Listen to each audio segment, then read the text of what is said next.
خسارة المنتخب العراقي أمام الجزائر 2-0 في بطولة كأس العرب. حط لايك ومتابعة وتأخذ نسولف عن المباراة شوية. بداية بغض النظر عن المباراة والأداء السيء اللي قدمه منتخبنا العراقي، احنا تأهلنا إلى الدور القادم. منتخب الجزائر قدم مباراة ممتعة وتكتيك ولا أروع الصراحة. حسين علي، شنو تدخلك على اللاعب بداية المباراة؟ همزين الحكم اكتفى بكارت أحمر، هاي عليها حكم 6 أشهر. نجي للمصيبة الثانية، لأن المصائب لا تأتي فرادى. ينصاب عندنا المهاجم مهند علي وظلينا بلا مهاجم.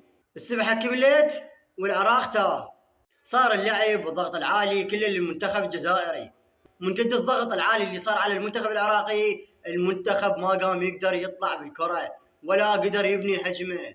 المنتخب الجزائري استغل الفرص وظل يهجم علينا من الأطراف والعمق، وهم زينين بالكرات الثابتة. ومن ضمن الكرات الثابتة اجى علينا الهدف الأول، وعندهم لاعب اسمه ياسين إبراهيمي، هذا كان شايل الفريق لوحده.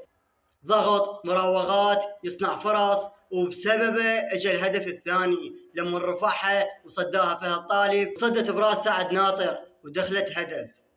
المنتخب العراقي كان سيء من كل النواحي، دفاعيا وهجوميا، وصحيح الطرد اثر علينا وخاصة من بداية المباراة. كنا امل بيكم بالمباريات القادمة. المباراة القادمة ضد الأردن، ويا رب نفوز ونكون من ضمن الأربعة اللي يتأهلون للدور القادم. بارك لك منتخب العراق، وألف مبروك المنتخب الجزائري.